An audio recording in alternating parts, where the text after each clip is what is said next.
In this video, we'll go through reading comprehension, practice passages, and questions, and I'm going to teach you strategies and tactics to help you pass GED RLA faster and hopefully get a higher score. And throughout this video, I'm going to be reading passages, and I'm going to read at a moderate pace to kind of keep the video moving along, but I do expect that at any time you'll pause the video and take all the time that you need to read if I'm reading at a pace that's a little fast for you. Alright, so let me jump in here. It says, true, nervous, very, very dreadfully nervous I have been and am.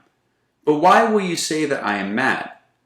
The disease had sharpened my senses, not destroyed, not dulled them. Above all was the sense of hearing acute. I heard all things in the heaven and in the earth.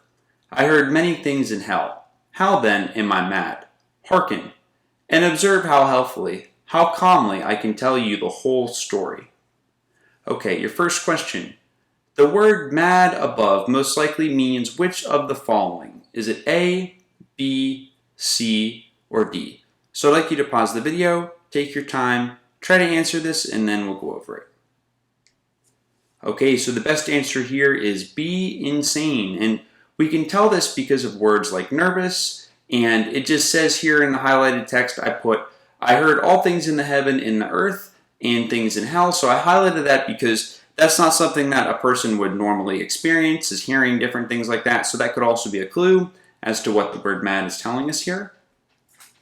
So we keep going here, and the second question says, what is the point of view of the story? Is it A, first person, B, second person, C, third person, or D, I don't know. And if you don't know, that's okay, because we'll go over it. So pause the video now, try this out, and then as always, we'll go over it. Okay, so the correct answer here is A, first person, and clues to this are the words I. Whenever the person telling the story is using the words I, like I thought this, I said this, etc., etc., that is a clue that it is in the first person point of view.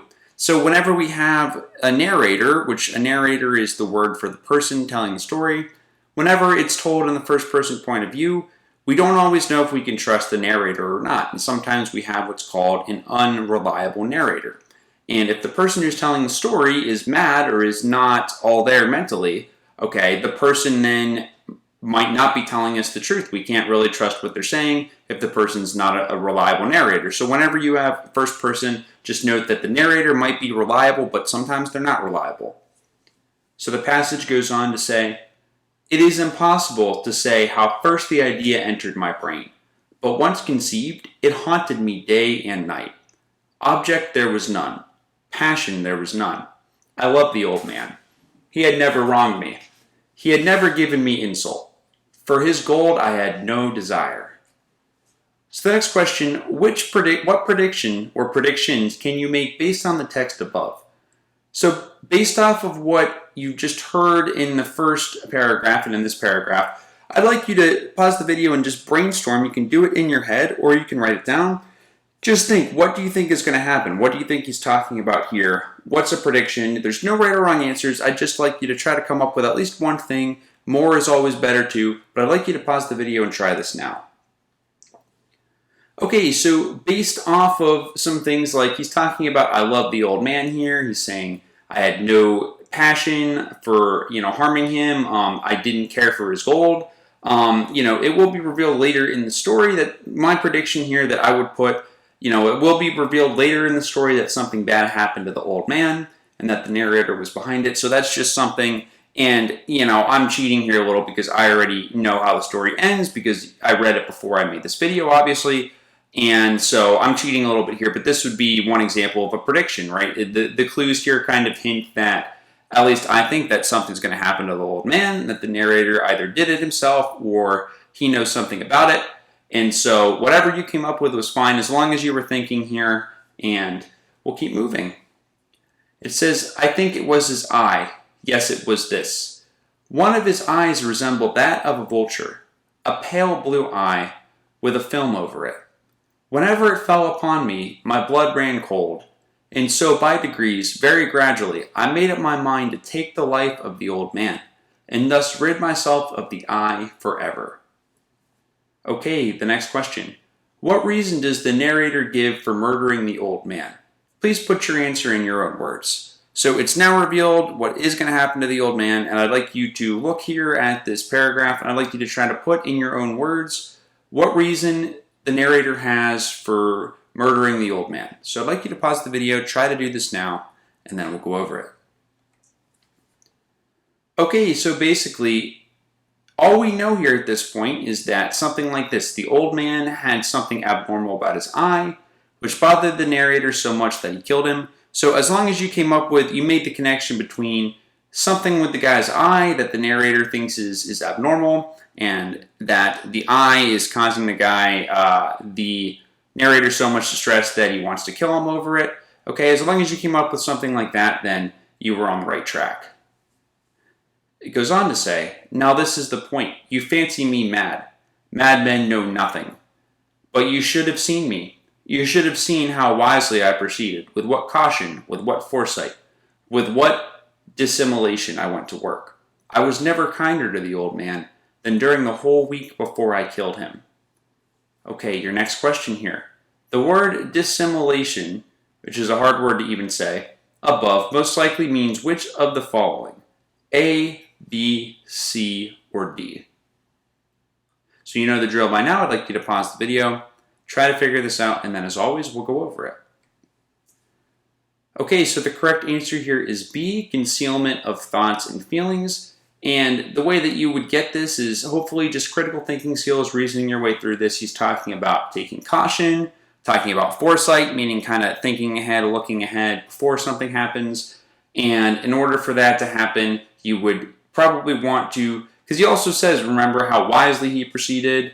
He was so nice to the old man. So if he's nice to the old man, but he's also doing something with caution and with looking ahead, he's probably concealing his true thoughts and feelings, which we already know. He feels some type of way about that eye that's driving him crazy, that he wants to harm the old man over. So probably B is going to be the best answer here. Okay, let's keep moving. And every night about midnight, I turned the latch of his door and opened it, oh so gently. And then, when I had made an opening sufficient for my head, I put in a dark lantern, all closed so that no light shone out.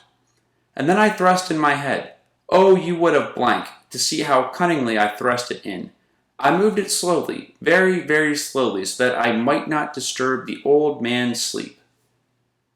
Okay, your next question. Which word most likely fits in the blank above? A, B, C, or D? So you know the drill by now. I'd like you to pause the video, try your best, and then we'll go over it. So the correct answer here is B, laughed. And so this is just one of those things, hopefully you just through critical thinking and just practice, this is just one of those things that hopefully you got right, that it's laughed, but if not, don't worry about it. As long as you're trying, you're going to learn something here. And so we'll keep moving.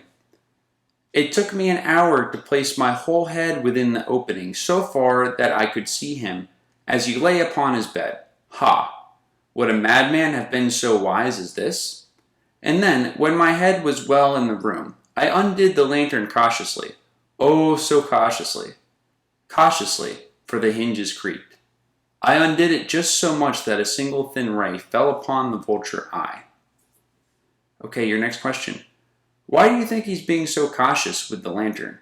And I'd like you to answer in just 1 to 2 sentences. It doesn't even have to be a complete sentence. And the reason I say this is because sometimes people think that the more you write, the more you know. And some people think that by writing really long answers, it shows that you know more. And sometimes that's the case, but also sometimes giving yourself a challenge to limit yourself to just a sentence or two can sometimes cause you to really cut right to the point and really think directly to the point of what the question's asking. So that's why I'm putting a limitation here to just 1 to 2 sentences. But obviously, there's no penalty if you want to do more. But let's have you pause the video, try this out, and you don't have to write it down. You can just do it in your head. That's perfectly fine too. But I'd like you to try to answer the question. And then when you're ready, we'll keep going. Okay, and so the reason is that it's really because he doesn't want to wake the old man, because the old man is sleeping and he's coming into the room. And so hopefully you saw that here. And what we're doing here is we're just getting you to practice reading a difficult and challenging text, which this passage is very challenging, and kind of putting in your own words what's happening. And so this is a little tip that At any time during your test, and you don't want to do this too much because you might take up too much time, but it's a good practice to just pause, try to put things in your own words. It's really going to help you understand what's happening more than you might realize, and it will feel like at first like it's taking you more time to read by pausing every now and then and putting things in your own words. But if you're comprehending more and your reading comprehension is going up, you're going to understand more, and the questions on the test will be easier to answer. And so since you made it this far into the video, I also want to say I really appreciate and admire that you're working so hard. This isn't easy. This is kind of a dull passage. Is kind of interesting, but it's not fun all the time to sit here and do these reading comprehension exercises. So I just want to congratulate you for being here, doing this, and trying to improve on your test-taking skills and help you out in life here. And I just want to also note that, just let you know that, between you and me, this passage is probably significantly harder than anything that you're going to get on the real test. All right, so I wouldn't sweat if you're having trouble with this. Note that hopefully having a hard passage like this will hopefully make the real test a little easier for you. But anyway, it goes on to say, and this I did for 7 long nights, every night just at midnight. But I found the eye always closed, and so it was impossible to do the work. For it was not the old man who vexed me, but his evil eye. And every morning when the day broke, I went boldly into the chamber and spoke courageously to him, calling him by name in a hearty tone and inquiring how he had passed the night. So I'd like you to please restate inquiring how he passed the night in your own words, the highlighted portion. So pause the video, let's have you practice this, and then we'll go over it. So since you're putting it in your own words, right, there's not really a right or wrong answer, but as long as you said something like this, the narrator asked him how well he slept the night before. As long as you had something right like that, then you probably had a valid answer. Okay, so it goes on to say, so you see, he would have been a very profound old man, indeed, to suspect that every night just at 12, I looked in upon him while he slept. Upon the 8th night, I was more than usually cautious in opening the door. A watch's minute hand moves more quickly than did mine. Never before that night had I felt the extent of my own powers, of my sagacity, I think is how you pronounce that.